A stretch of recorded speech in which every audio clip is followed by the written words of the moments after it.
YouTubers, I'm back.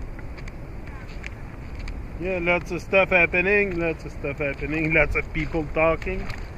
You know what I think is very important, and I think most of us should focus on this, is really, there's some people that do nothing with their life. I respect it, but some of us wants to do something with our life, decide to take on a journey, to go on the journey. I don't think we should judge each other for the way we do the journey, we take on the journey. I think the respect should be, there's something happening with Jabba. I'm gonna name him because I have a paper here from Arthur that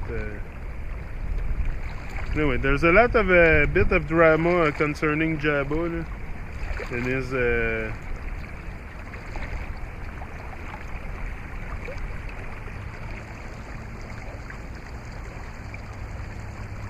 yeah, I don't know, he's talking a bit too much.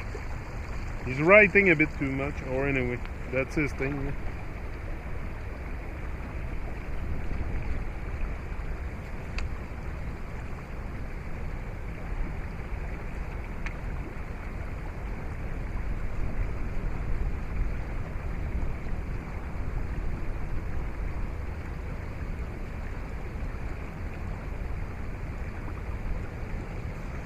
Yeah, I got the paper here from Arthur, but I don't know if I printed it all. Trying to see now if I have it all. Whoops. Oh, the camera just turned. By chance I didn't lose my mic. Hold on. Yeah, so I don't know. Me, I don't. I can think stuff for sure, but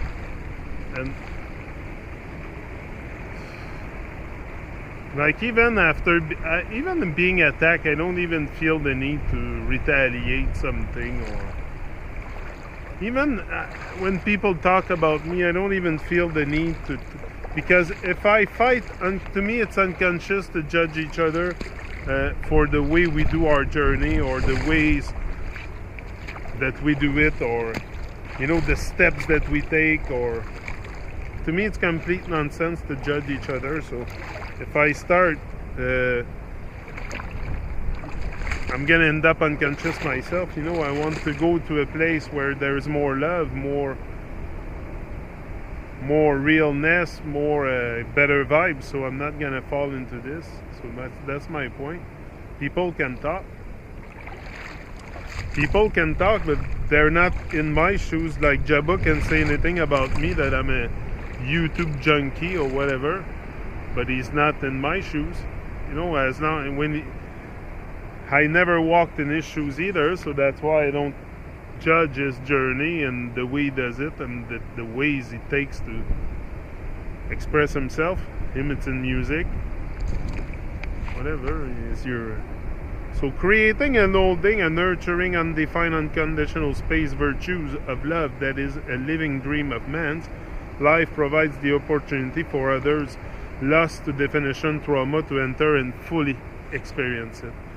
If we start putting ourselves on the pedestal and thinking that we're better than others because we know more, or we're seeking more, and it's not about that. I don't care if people see what I see.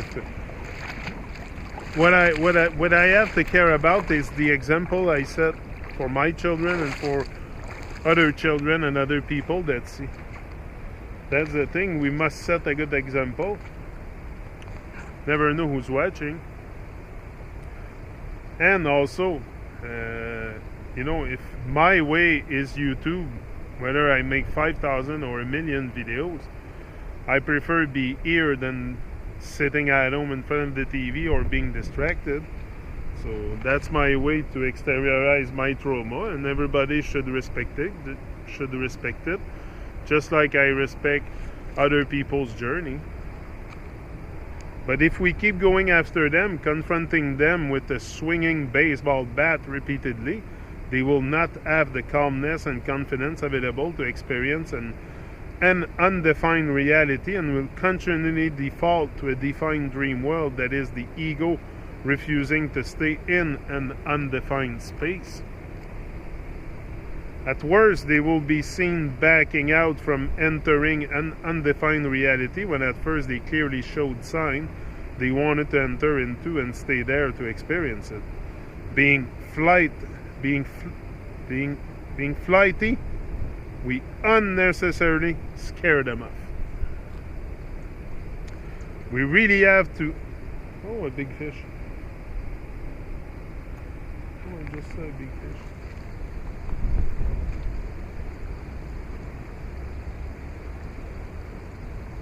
We really have to always sense the bigger picture to be able to nurture another who unconsciously is timid and easily frightened of, as in surviving the self-obsession of their egregore, which they've practiced doing since the womb.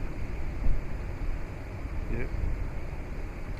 For whatever reason, going after someone repeatedly and chronically can also be another pattern of self-obsession because it shows up as righteousness and indifference reacting the tormenting cycle of sabotage, anger, rage, control, freak mechanism, destructive emotion, etc. to the art-inspired creation and nurturing of an undefined space of love, truth, reality. If we are in a pristine forest tormenting powerful creatures, we are already disturbing and destroying paradise for them. As for us, and as antagonists, we are instructing powerful creatures to attack and kill the real live-in relationship between us. As in writing us off and blocking us off Facebook and elsewhere. It really is the only way they can survive. It is a coping mechanism which is deeply challenging the traumatized overcoming it, so to speak. The traumatized need relief, a cure to their live-in hell too. There is no one shoe fits all. It's late over here, off to bed. So Arthur Jabba replied, Janik is a YouTube junkie. This man stopped making video with Janik because, let's be honest, he don't get 10% of what you are talking about. This man stopped making videos because it was like to talk to a wall. And when the echo came back, there was a whole echo distorted. Supporting a heroin junkie with heroin to bring him out of the heroin was not what this man was up to. Janik was up to make 1 million videos with Jabba. Why? I'll be back. I'll give you my explanation of that.